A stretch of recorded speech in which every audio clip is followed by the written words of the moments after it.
ఆ రాజకీయ పార్టీని చూస్తే అది విష రాజకీయ పార్టీగా తయారైపోయింది. ఈ విషయం మీరు గుర్తుపెట్టుకోవాలి. ఒక గ్రామం, మీ ఊర్లో దొంగతనం చేసేవాళ్ళు ఉన్నారంటే మీ గ్రామంలో ఎవరైనా పిల్లల్ని తీసుకుంటారమ్మా? మీ ఊర్లో ఎవరైనా హత్యలు చేస్తున్నారంటే మీ ఊర్లో పిల్లనిస్తారని అడుగుతున్నా.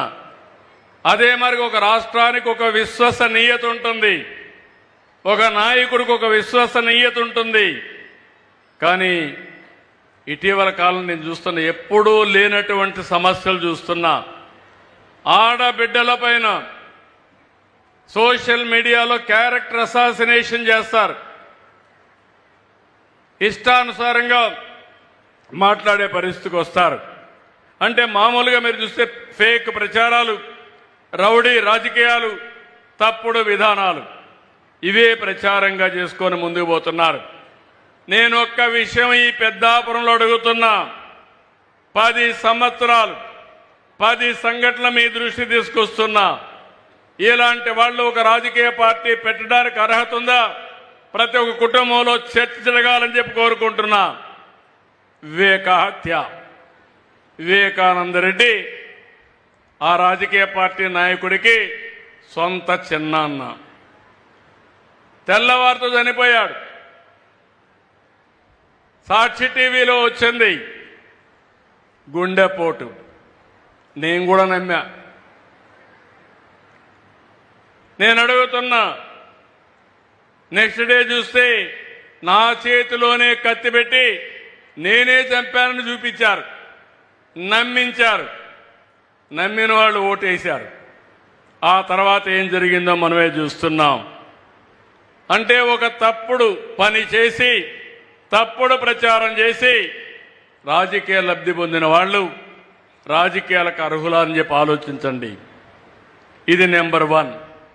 నెంబర్ 2, విశాఖపట్నంలో కోడికత్తి డ్రామా జ్ఞాపకం ఉందా అని మిమ్మల్ని అడుగుతున్నా. కోడికత్తి డ్రామా ఆడి ఆ కోడికత్తి మీ జిల్లా వాడి పొడిచిన వ్యక్తి కూడా ఆ కోడికత్తి డ్రామా ఆడి నేనేదో అతనితో మాట్లాడి నేను చేయించానని చెప్పి మాట్లాడే పరిస్థితికి వచ్చారు. అది ఒక మిస్టరీగా, అది ఒక డ్రామాగా తయారైపోయింది. 3వది, ఎలక్షన్ల ముందు గులకరాయి డ్రామా. ఎన్నికల సమయంలో గులకరాయి వేయించుకున్నారు. దానిపైన హాస్పిటల్కి పోయి టెస్ట్ చేయించారు. అక్కడ డ్రామా ఆడారు. డ్రామా ఆడి కడాన ఒక అమాయకుడిని చిత్రహింసలు పెట్టే పరిస్థితికి వచ్చారు. ఇక్కడే డయాఫామ్ వాలు, పోలవరం, ఆంధ్రప్రదేశ్కి జీవనాడి.